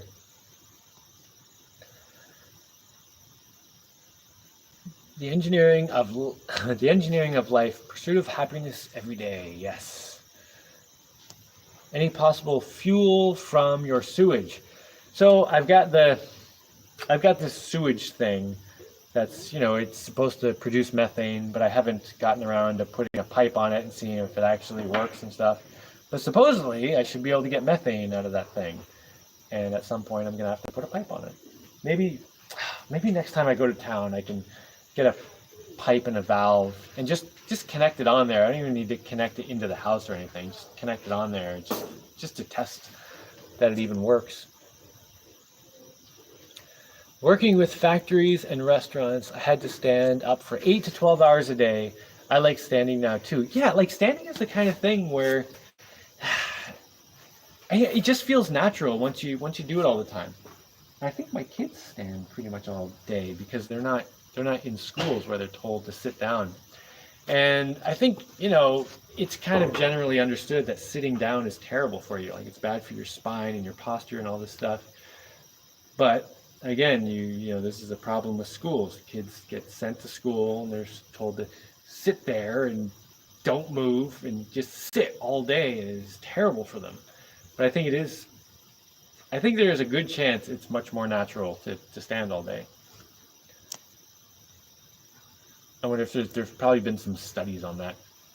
I tried mixing concrete in a bucket last month. Stirring it about killed me. I already had a very high opinion of you before that, but afterwards, geez, well, you don't stir it in the bucket. You got to dump it from one bucket to the other, dump it back and forth, and maybe not do too much the first day because it'll make your back real tight and kind of work up to it. But yeah, I mean, so for anyone who doesn't know, most of the time when I'm making concrete, and I make a lot of concrete because like I'm in a concrete building, and I like concrete because it's a material that lasts a super long time. It gets stronger and stronger with time. Most of the time when I'm making concrete, I'll put half the ingredients in one bucket, half the ingredients in the other bucket, and I'll just dump one bucket into the other and then back and do it back and forth a few times. And it mixes it really well and, pretty quickly. And that works really well for not huge amounts of concrete. So if you're only mixing like a few buckets at a time, that works really well. If I had to mix like 100 buckets at once, I might want to do something else. Although I did that for the floor, but it was just like a one-time deal. But if I was regularly doing 100 buckets a day of concrete or something, then I might actually want to get a mixer or something. But I find it's really useful to just dump the buckets back and forth because they're easy to clean and all that. And it mixes it really well. I don't know. Let's see. Hey, Jaimie, I think all of us would like more solar boat videos. I missed them. All best and good luck. I did get some video of going to town the other day, so I'll have to put that up. Someone mentioned that last week that I should get another video of going to town, so I got one. I have to, edit it on my computer there and put it together. And editing it basically is just like take all the clips and smash them together and save it.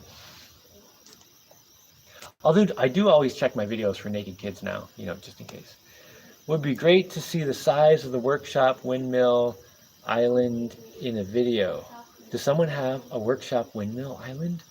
Oh, to just see the size of the other island.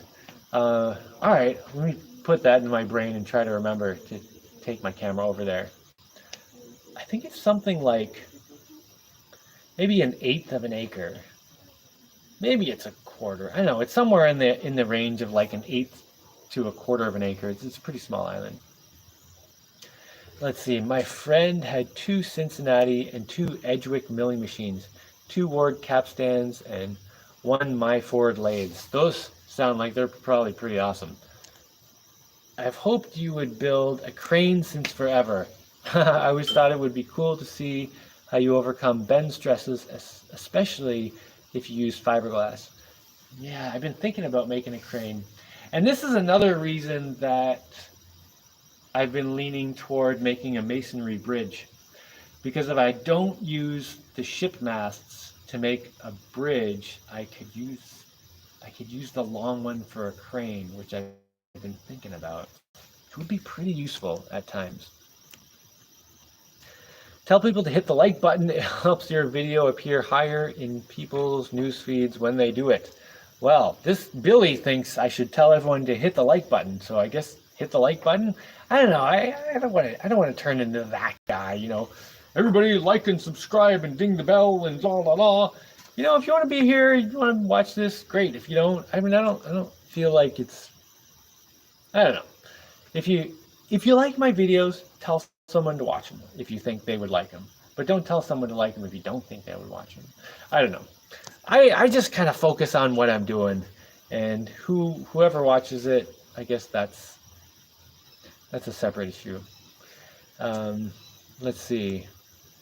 It was an awesome design. Yes, let me think. Oh, this is talking about the log cabin. It was an awesome design. Yes, on my cold winter forested mountain property at 3,000 feet elevation, I had a lot of fir trees to build it with, but not enough. Also thought about a massive basement under it. That's cool. I did really enjoy living in the cold in a nice house that got warm from the sun. That was really fun. Although I was happy to give that up for an all-year growing season because I can grow food here all year, which is really nice. Hello from upstate New York. Hey, I used to be your neighbor. Would have had beautiful spoked log beams at second floor level, 40-foot diameter octagon house. Let's see. Have you ever considered separating the hydrogen out of the water that surrounds your island for a source of fuel? Well, if I was going to do that, I'd probably separate the hydrogen and the oxygen and keep them both, and I could use them to like weld or power different things. I've never messed around with hydrogen fuel cells though.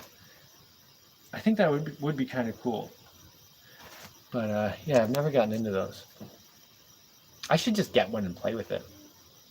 How big is the big island? How big is the little workshop island? Okay.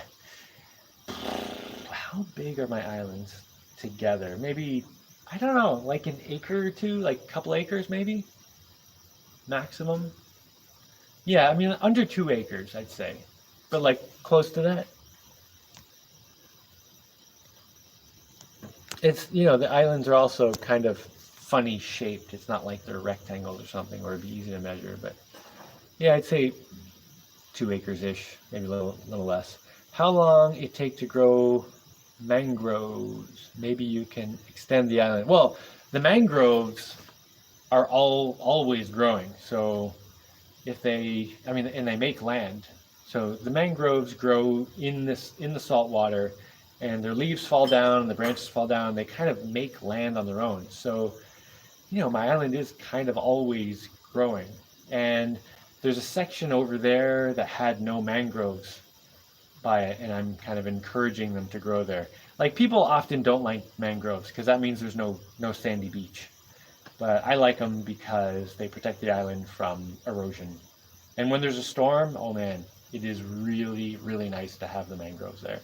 Because I know other people who live by sandy beaches, and a storm will come by, and the next day they'll be like, I lost all my sand. It's just like 20 meters of ground is just gone. Statement. Oh, I think of acres in segments like 200 by 200 noodle measurements. I think that's funny. Sorry if it's already been addressed. Status on the Dragon Scale roof. Estimated percent completion. I'd say it's about halfway finished. So I've been working on my roof, putting these Dragon Scales up. They're basically concrete tiles with plastic sheets under them. So each one can, shift around a little bit. And they've been doing great. They've been doing such a good job that like all around the edge of my building, there are no drips at all. The only drips are, toward the middle where I haven't done it yet. And I think that the fact that so many drips are gone has taken the fire out from under my butt, and I'm like kind of slowed down on it. But also, the weather hasn't been that good for doing them. I only work on the dragon scales when I get a good weather day, like a cloudy but not rainy day. So yeah, the dragon scales are going very well. I'm very happy with them. They're just kind of going at a leisurely pace.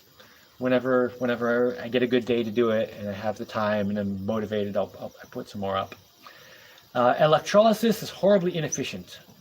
Everyone give Jaimie a like. While you can just, shush. Jaimie and hydrogen, the humanities. There's a lot of cool stuff you can do with hydrogen. It's very explosive. Question: what is your opinion of the electrical universe theory, if you are familiar with it? Thunderbolts project on YouTube. I don't know anything about the electrical universe theory. Maybe I'll have to. I'm totally not going to remember that. Yeah, I'm not going to remember that for sure. Maybe. Hey, Aurora, remember the electrical universe theory? We should look it up later, see what it is. Hydrogen fuel cells contain lithium deuteride, and that stuff is expensive and hard to get. Well, maybe hydrogen fuel cells are not that great then. I don't know. Question: has your friend that traveled to stay for a while been doing okay lately? Has he become a builder buddy? He seems to be doing pretty well. Mostly he had to get kind of set up so he could work, because he has to work online. Come here, Master. This is my 4-year-old. Choppers. Choppers is not his real name. It's just what I call him. Anyway, yeah, he seems to be doing really well. I wouldn't call him a builder buddy yet, but he's kind of getting his stuff together and figuring things out. And I think he's going to stay. And I think he's good. I hope he stays. I like him, and I think everything's going well there. And well, he works. Yeah, he works a lot, so I don't see him a ton. But hopefully, at some point he'll kind of have his routine set up. Not that I like routines, but kind of get things figured out, and then we'll be able to do more things together. Although he does have to have a routine because he has a job, so he's got a routine. Dresden making hydrogen paste. Whoa, well, they're developing. It's in the progress. You might be better off. Here, go run around, dude. You might be better off running a gasoline engine with a wood-burning gasifier. Yeah, maybe. I don't know. The solar panels are kind of amazing. As long as they keep working, it's just like it's just amazing to just get the electricity. Like, I drive my boat around, and I have the pedal power, and then I also have the solar panels on the roof that go directly to a motor, and I don't even store it. And I just, whoa. Oh, that was last night's chili. That was tasty. Anyway, so I drive around in the solar-powered, pedal-powered boat, and I just go out when it's sunny, and it's like magic. Like, I turn the motor on, it just works. And then, if it's cloudy or nighttime or whatever, I can just paddle. I don't know. It seems to be going pretty well with that. Did you feel the reported earthquake? Okay, so the earthquake, what was it, a couple days ago? Mm-hmm. I didn't really feel it. I think it was because I was doing stuff, so I was like walking around and like moving around a lot already, so I didn't really notice the ground moving. However, I heard my kayaks. So I have 2 kayaks over there that are hanging up, and they started clinking together. And then I noticed a whole thing of plantains was swinging. And then Deshana radioed me, "Did you feel that earthquake? Whoa, that was a long time. That one lasted so long." And yeah. So there was an earthquake here. My building has suffered no damage, although I don't think it was very strong. Although everyone else around told me they felt it a lot, so maybe I had to be sitting down to feel it or something, but I didn't really feel it much. Let's see, did I feel the earthquake? Try to compress it. Explodes. Look at it. Strange explodes. He's talking about hydrogen. Yeah, hydrogen explodes very easily. If I could, I would give you 1,000,000 likes. Oh, that's so nice. Likes are great. And this guy, Lee Douglas McGreevy, I think, is sending me dancing, maybe? All right. Oh, we got another comment here. There are some new electrolysis machines invented by Australians that can use solar power and a sponge-type material for the anode and cathode that look really promising. So, with electrolysis, I don't know what the actual efficiency is, but someone tells me it's not very efficient. Fine. The way it would be useful is if you just have solar panels running it, because like often when you're on a solar power system, certain times you'll get way more energy than you're using, than you need. Even with just my one solar panel on the roof. If I get a sunny week, most of the week my batteries are just totally full and the solar panel's not doing anything. So in cases like those, you just have like a dump load that goes do you need to take a dump load? You can just have the extra electricity go into an electrolysis thing, and then it doesn't really matter that it's not that efficient because it's energy you're not using anyway, so you just kind of put it in there and then collect the hydrogen. So that is a way that it ends up being useful, even if it's not that efficient. Question: have you heard of a trompe? Trompe. It compresses air using falling water, having an air inlet as water falls through it. I don't know. I might have heard of that at some point. What it makes me think of though is you can make an air compressor with a ram pump. So a ram pump takes, I don't want to explain what a ram pump is. You can look up what a ram pump is, but basically you can have an air chamber that gets air compressed into it, and you can use it to compress air. So it sounds like not the same thing, but kind of a similar-ish kind of deal. Trompe. I gotta look up a trompe. I'm not gonna remember that either. Hey, Aurora, remind me to look up a trompe in an electrical universe theory or whatever. You could definitely compress your own homemade hydrogen split for seawater and then use it for powering a pulse jet on a ground effect airplane. That would be very cool and very noisy. Oh my god, that would be just crazy cool. It's so loud. Yeah, that would be really cool. Although I don't know what I'm gonna do for a ground effect vehicle. I'm sort of hoping that this might be a little far-fetched, but I don't know. I'm hoping I can get a ground effect vehicle efficient enough that I could take off on battery power, but once I'm up in the air and going, I'm hoping I could have solar panels on it that could keep it going. I don't know. That might be asking for a lot though. I might just have to run it direct off batteries. I'll have to do lots of tests and figuring on that at some point. Before machine air compressors, a trompe was used to supply fresh air to miners. Oh, that's cool. Now I want to look up what this trompe is, but I can't do that while I'm looking at stuff here because I'll disconnect it. I think Jaimie likes The Simpsons. Was that supposed to be Simpsons? Like the cartoon? I don't know. I think Jaimie likes The Simpsons.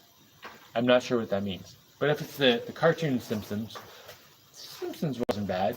Not my favorite show or anything, but I used to watch it once in a while. I wouldn't watch an episode of The Simpsons now because I would feel like I have better things to do with my time. And I feel like I'd have better things to watch. Yeah. But it wasn't terrible. Oh, Jesper Edwards says yes. What did he say yes to? What was he talking about? I gotta zoom up. Jesper. I don't. Man. Oh, making hydrogen paste. Okay, I don't know.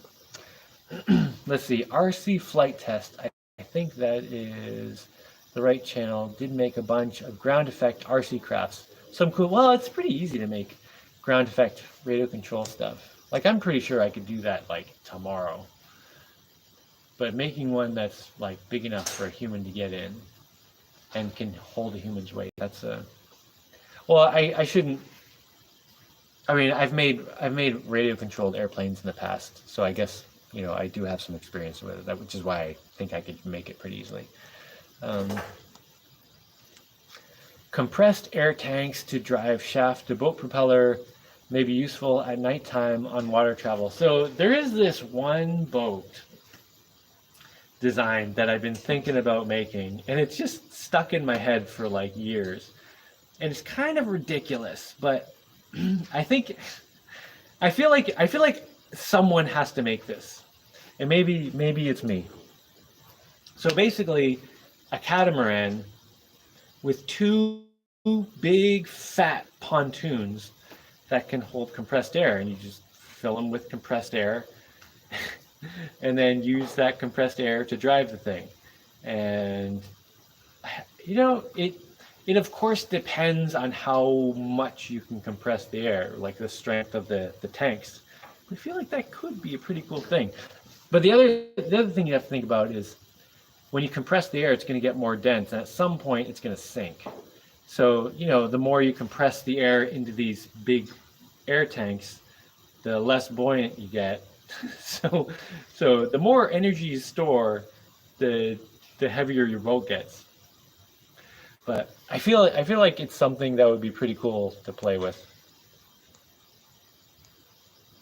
Let's see. Just saw Jet Cycle Hydrofoil is the recumbent bike that soars over water. The other day, thought of you. Jet Cycle Hydrofoil is the recumbent bike. Man, a recumbent bike hydrofoil. I have thought about making one of those for sure. How many fish did you catch this week? I don't think we caught any, because the trap is over at Deshana's house, and she kind of goes through these phases. She'll get really industrious for like a week or two or some period of time, and then she will get not so industrious for a while. And yeah, she hasn't checked the fish trap in a while, so I might have to go over and do it, or just either make one and start putting it around here, or just take that one. I don't know. Yeah, I don't know. I'll do more fishing at some point. The Chomp is a very cool isothermic air compressor. 30 plus years of The Simpsons. Amazing. Is The Simpsons still on? Caught up on real time. Jamie's drunk again from 2 times speed to normal. Ooh, should I start talking really, really fast so I can be like 2 times? You sound like Homer Simpson sometimes. Oh. Don't. Yeah, RC Flight Test went into great detail about shape, energy, and a lot of other things. He is still even working on them. RC Flight Test is working. Okay. Have you thought about... Well, the problem is I'm not... Like a scale model is useful to some degree, but scaling up is a totally different thing. Like I feel like I could make a scale model ground effect vehicle pretty easily.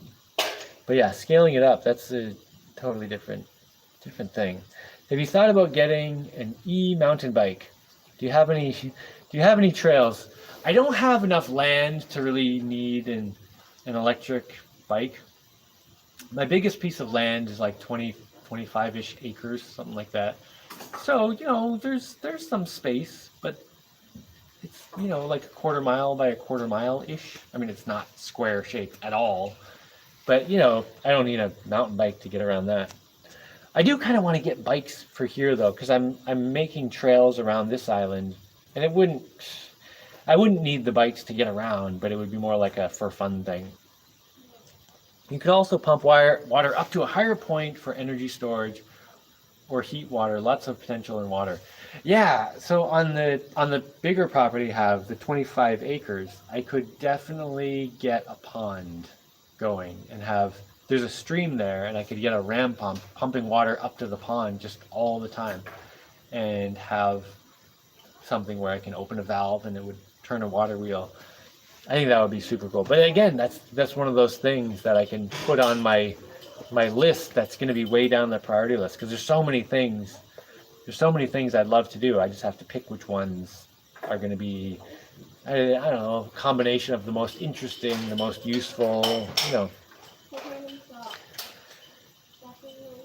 Oh, you were once talking about using compressed air to create a bubble effect around the hull. Yeah, so if you put bubbles around your boat, like the water gets kind of more slippery, so you can go faster.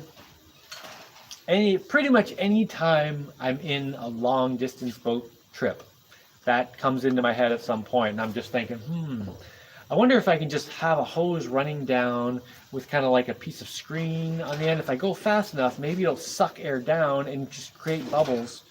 And would that go faster, or would the drag of the thing slow it down more? You know, but I haven't really done much experimentation with that. The Jaimie submarine would be a natural progression. Yes, I do want to build a submarine. I also want to build an underwater house thing, like building. Wavy walls, yeah, wavy walls.